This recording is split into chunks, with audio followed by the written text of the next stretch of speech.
Page 461, we're going to continue looking at lesson 7.7 on exponential growth and decay. So we've already talked about exponential growth.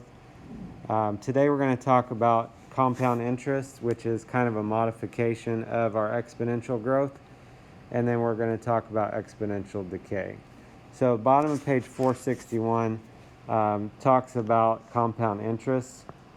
So compound interest is what happens generally at banks. So if you have money in the bank is paying interest on both the principal and the interest that you've already earned. It's called compound interest. So that is an example of exponential growth. So in other words, if you have $10 in the bank and you make $1 in interest, the next time you're going to be earning interest on the $11 that you now have, for example. Okay, so over on the next page, they give us more details about compound interest. So here's our formula for compound interest. You can see the different parts. A is the balance, like how much money you have in the bank, for example. P is the principal, which is the amount of money you put in the bank to start out with. R is the annual interest rate as a decimal. N is the number of times the interest is compounded per year. And T is the time in years. So you can see this is very similar to what we talked about with exponential growth earlier in this lesson. So let's just go ahead and look at an example, see how this works. So problem 2. Suppose when your friend was born, your friend's parents deposited $2,000 in an account paying 4.5% interest, compounded quarterly. What will the account balance be after 18 years? So we're just going to substitute information into our formula. So it said $2,000 was deposited.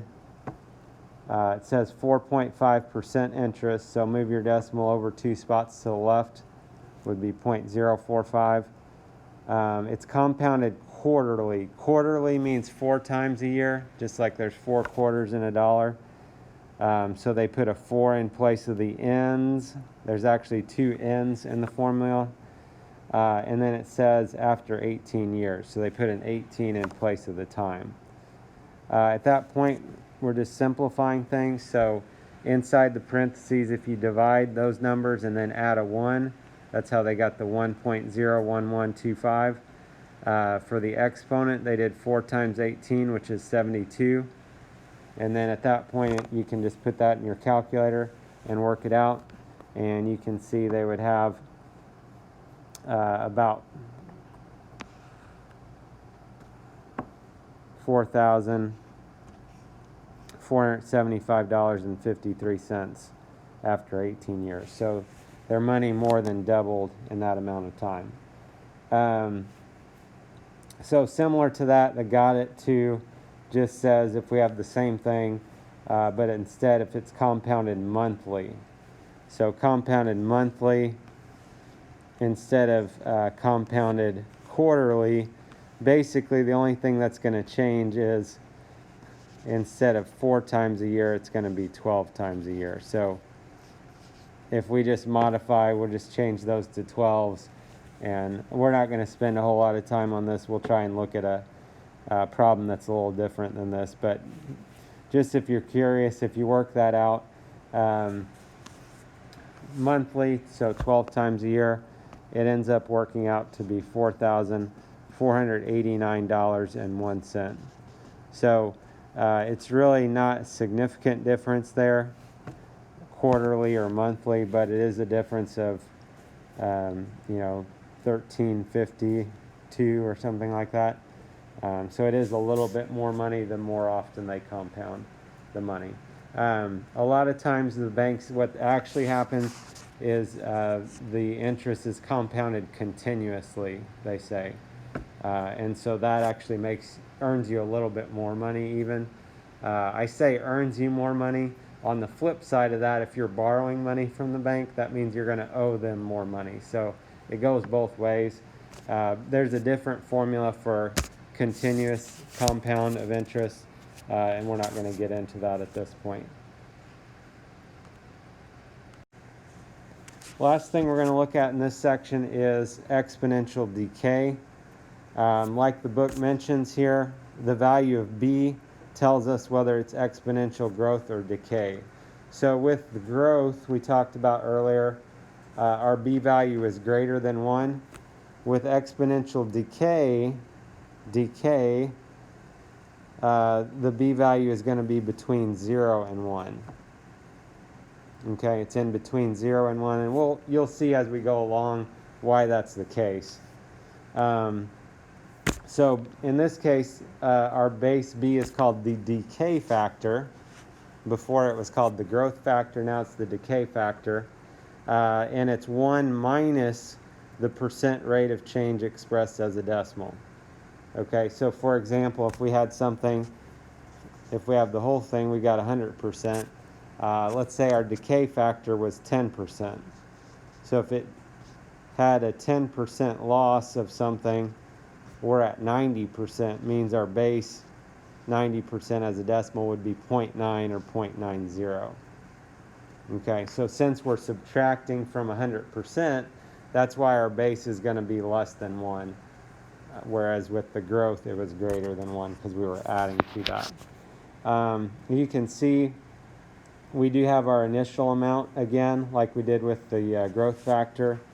That's that a value in front there. And then you can see on the decay, exponential decay, you can see how the graph is going down, whereas exponential growth, it was going up. So problem 3, the kilopascal is a unit of measure for atmospheric pressure. The atmospheric pressure at sea level is about 101 kilopascals. For every 1,000 meter increase in altitude, the pressure decreases about 11.5%. What is the approximate pressure at an altitude of 3,000 meters? Okay, so we're going to look at this. They've got our exponential function set up. We can see sea level is our starting point, kind of our initial value, sea value. We're at sea level, we're at 101 kilopascals. So that is our initial value. That's why they put that 101 at the beginning. And then it's decreasing by 11.5%. So if you can think of 100%, if we subtract 11.5% from that, that's going to leave us with 88.5%. As a decimal then would be 0.885. That's going to be our decay factor. And then the thing we got to watch for here, we're finding the approximate pressure at 3,000 meters. It says it does this decrease for every 1,000 meter increase in altitude. So if we're going by 1,000 meter increases and we're trying to get to 3,000 meters, that's 3 increments of 1,000 feet. So that's why they're putting a 3 in place of the x. So this would be the equation we'd be working with. At that point, we are just working that out in our calculator, and that ends up being about 70. So that means the pressure at an altitude of 3,000 meters is about 70 kilopascals. And this has to do with change in pressures and altitude. You guys have probably heard about where, you go to higher elevations and then your ears pop and stuff like that. Those are things that happen with pressure changes. So the got at 3 is really almost the same thing, only we're doing x equals 5 instead of x equals 3. That's not really substantially different, so we're going to look at a different problem to get some more practice on how to set these up. So here's a problem in my book, just to give us some more different practice with this. Population of New Haven was 148,220 in 2005. And then the population has been decreasing at an annual rate of 2.9%. So if this rate of decline continues, what will the population be in the year 2015?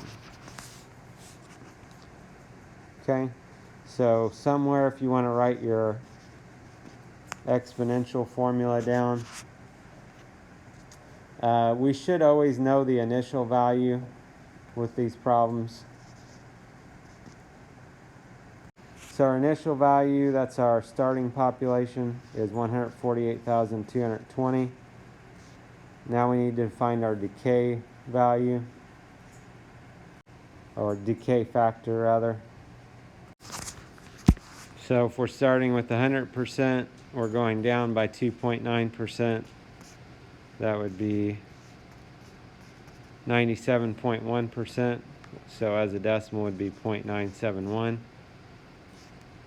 Or you can change 2.9% to a decimal and subtract that from 1 if you'd rather look at it that way. And then we need to figure out what our x value is. We started in 2005. We're trying to figure out for 2015. So we would need to take 2015 minus 2005, which is a difference of 10. So 10 would be our value of x. That would be our exponent. And then at that point, we're just going to substitute this in. We're going to round this population off to the nearest person. So that would come out to be about 110,433. So it doesn't seem real significant, 2.9% decrease, but you can see over 10 years, we've lost about a third of our people. Not quite, but it adds up over time. So for the lesson check, if we look at things, what we've gone through today, starting with number 3, they're asking what the decay factor is in that function. So the decay factor is the number with the exponent next to it. So 0.2 or 2/10 would be our decay factor, which tells us, if you think about it, 100% minus 80% is 20%. So we have a decay or a decline of 80%, a decrease of 80% is what would be happening on that problem. Number 4, population of fish in a lake decreases by 6% annually. What is the decay factor? So whatever the reason is, it could be involving with people fishing or whatever the case, but somehow it's going down by 6%. So 100% minus 6% is 94%. So our decay factor is 0.94 or 0.94 if you want. And then number 5, if your friend's parents invest $20,000, 5% interest, what will the balance be after 10 years? So we'll start out with the formula.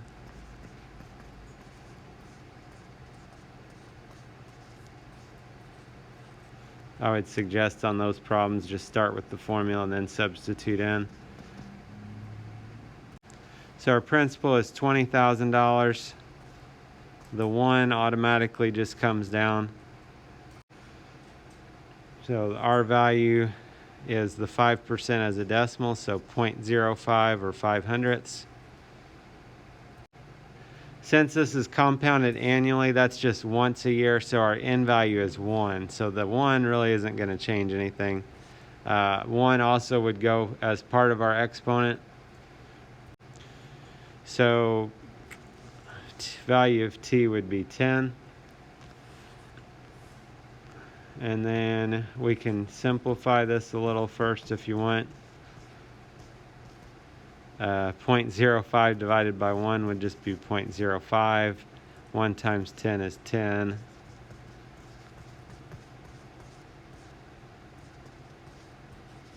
And then you can add inside the exponents, or inside the parentheses rather. And then we'll just go to the nearest cent when we're working out these money problems. So that should come out as $32,577.89. to the nearest cent.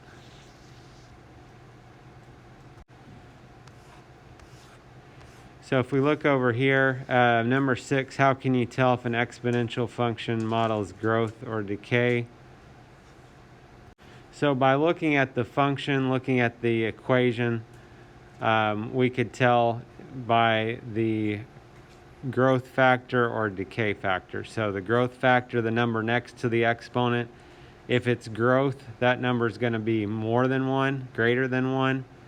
If it's decay, it's going to be between 0 and 1 because we're losing percentages rather than gaining them like we are on growth. Finally, if we look at number 8, a student deposits $500, 3.5% interest, compounded quarterly. Describe and correct the student's error in calculating the account balance after 2 years. So the problem, almost everything is good here. It's just that this 3.5%, that they did not move the decimal point. So instead of that, it should have been 0.035 if we move our decimal over 2 places to the left. And then if you work that out, that should come out as $536.09. Notice they deposited $500. We're looking after 2 years. So slight error, just not moving the decimal place. Instead of $536, the way they did it, they had over $76,000. So you can see how critical it is of moving that decimal point when we work this out. So this gives you an idea of how to work with compound interest and exponential decay. Have a good day.